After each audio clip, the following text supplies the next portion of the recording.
October 1815, Napoleon Bonaparte was brought a prisoner to the island of St. Helena in the South Atlantic. Here he was to spend the last 6 years of his life. Here he died on the 5th of May, 1821. His death may have been hastened by the climate, the food, or the despair of his detention. But it's been generally agreed that the main cause was cancer. Generally agreed, but not by all. The latest doubts about it have the support of science. Examination was made of specimens of hair said to have been taken from the head of Napoleon both before and after he died. Scientists at the Atomic Energy Research Station at Harwell subjected these strands of hair to a neutron bombardment. The results established the presence of arsenic. Tests were also carried out at the Department of Forensic Medicine in Glasgow. The hair, now radioactive, was dissolved in chemicals. From trace elements, it was possible to identify not only the presence of arsenic, but its amount.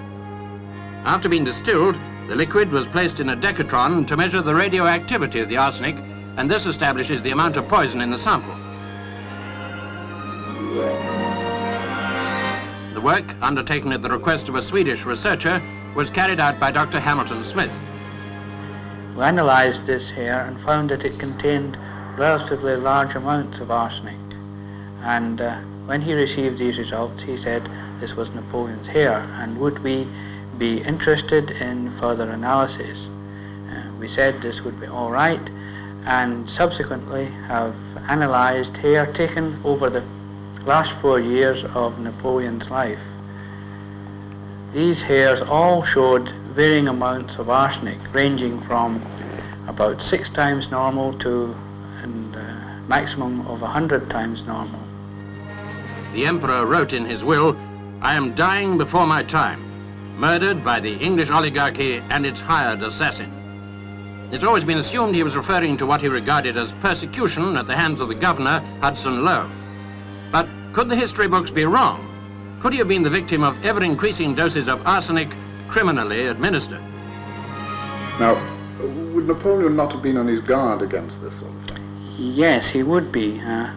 Arsenic was quite a common way of getting rid of people in those days, and was often called the powder of succession. In his will, the Emperor also wrote, "It is my wish that my ashes be laid to rest on the banks of the Seine among the French people I have loved so well." One wonders how the French people would react if their government agreed to the request to exhume the Emperor's remains. And what will have been achieved if it's ever proved beyond doubt that Napoleon was poisoned? We should still have to identify his assassin and his motives. Modern science undoubtedly plays a part in unraveling the strands of history, but surely, in the case of Napoleon, it's more rewarding to study the man and his life than any mysteries about his death.